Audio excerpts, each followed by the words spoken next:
20 tahun berlalu sejak berlakunya Undang-Undang Nomor 21 Tahun 2001 tentang Otonomi Khusus Papua. Percepatan pembangunan di tanah Papua nyatanya masih terseok. Pemerintah bersama DPR merespon dengan melakukan revisi Undang-Undang Otonomi Khusus. Beberapa pasal krusial dilakukan untuk mewujudkan kesejahteraan di bumi cendrawasih. Sebut saja seperti perubahan aturan dana otonomi khusus hingga pemekaran wilayah. Lalu apakah belet ini mampu menjadi panasea? Mampukah Undang-Undang Otonomi Khusus Jilid 2 mewujudkan percepatan pembangunan di Papua? Sobat bisnis, inilah Fokus.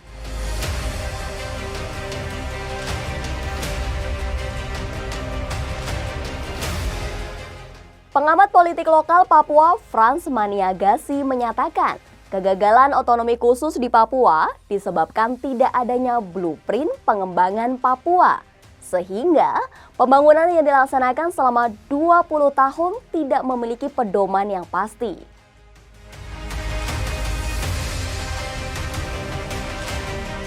Kalau kita lihat 20 tahun yang lalu, dari 2001 sampai 2021, itu nggak ada sama sekali satu blueprint atau satu rencana induk. Akhirnya, pembangunan selama 20 tahun OTSUS yang lalu itu berjalan tanpa ada arah, tidak ada pedoman yang menjadi pedoman untuk pelaksanaan pembangunan Papua dalam rangka OTSUS.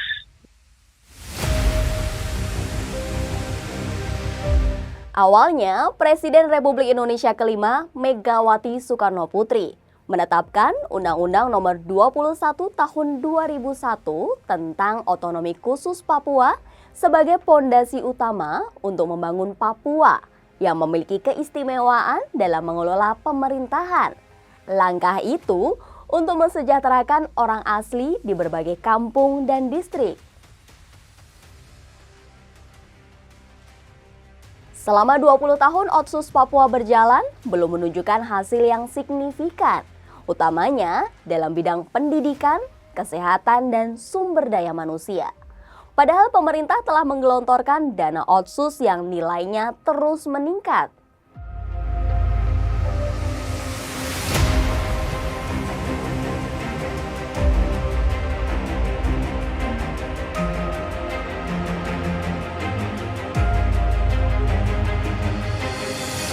Beragam persoalan menjadi faktor terhambatnya pembangunan di Papua. Dilihat dari data realisasi belanja pada Anggaran Pendapatan Belanja Daerah Provinsi Papua tahun 2021. Anggaran yang terrealisasi hanya sebesar 14,859 triliun rupiah atau sebesar 84,54% dari total anggaran 17,577 triliun rupiah. Di sisi lain, merujuk data BPS pada Mei 2022, Indeks Pembangunan Papua berada di posisi terendah di Indonesia dengan capaian masing-masing yakni Provinsi Papua Barat 65,26 dan Provinsi Papua 60,62. Melihat perkembangan yang ada, pemerintah mengambil opsi dengan melakukan revisi Undang-Undang Nomor 21 Tahun 2001 tentang otonomi khusus bagi Provinsi Papua.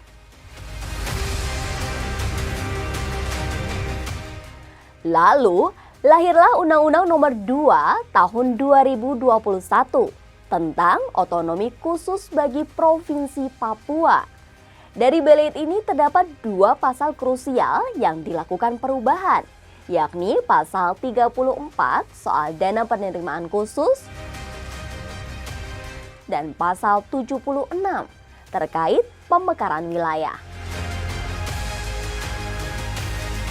Undang-undang ini memberikan kewenangan pemekaran wilayah Provinsi Papua bisa dijawab langsung oleh pemerintah pusat, tidak perlu mendapat persetujuan Majelis Rakyat Papua. Pemekaran tersebut telah dilaksanakan. Kini, Papua memiliki 4 provinsi baru, yakni Papua Tengah, Papua Pegunungan, Papua Selatan, dan Papua Barat Daya. Menteri Dalam Negeri Tito Karnavian menyatakan hadirnya provinsi baru di Papua sebagai harapan dari masyarakat orang asli Papua supaya dapat menjalani kehidupan yang lebih sejahtera, adil, dan mandiri. Menteri Dalam Negeri Tito Karnavian menyatakan harapan kita dengan adanya Provinsi Papua Barat Daya ini sekali lagi akan mempercepat pembangunan di Papua untuk mensejahterakan rakyat Papua, termasuk dan utama orang asli Papua. Di samping tentunya warga-warga yang lain yang ada di sana. Harapan kita juga akan memperpendek birokrasi. Presiden Joko Widodo juga menerbitkan Peraturan Presiden Nomor 24 Tahun 2023 mengenai Rencana Induk Percepatan Pembangunan Papua tahun 2022 hingga 2041 sebagai tindak lanjut dari Undang-Undang Nomor 2 Tahun 2021.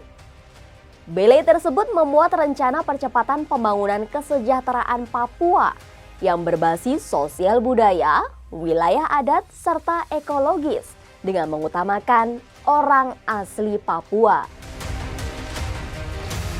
Tidak hanya itu, Pasal 8 ayat 2 juga menyebutkan kenaikan plafon alokasi dana otonomi khusus dari 2% menjadi 2,25% yang diperpanjang hingga 2041. Pemerintah juga mengeluarkan Peraturan Presiden Nomor 121 Tahun 2022 tentang Badan Pengarah Percepatan Pembangunan Otonomi Khusus Papua. Pemerintah menilai pembangunan di Papua masih belum efektif. Salah satunya disebabkan oleh situasi keamanan yang tidak kondusif, tingginya kasus korupsi dan belum terintegrasinya sejumlah program pemerintah. Untuk itu, pemerintah meminta agar pengawasan terhadap penggunaan keuangan negara harus lebih ditingkatkan. Wakil Presiden Kiai Haji Ma'ruf Amin duduk sebagai Ketua Badan Pengarah Percepatan Otonomi Khusus Papua atau disebut dengan Badan Pengarah Papua. Peneliti BRIN Cahyo Pamungkas menyatakan, seberapapun dana otsus dinaikkan, bahkan hingga 10 kali lipat, tidak akan membawa manfaat dan perubahan bagi orang asli Papua, selagi akar permasalahan Papua belum diselesaikan.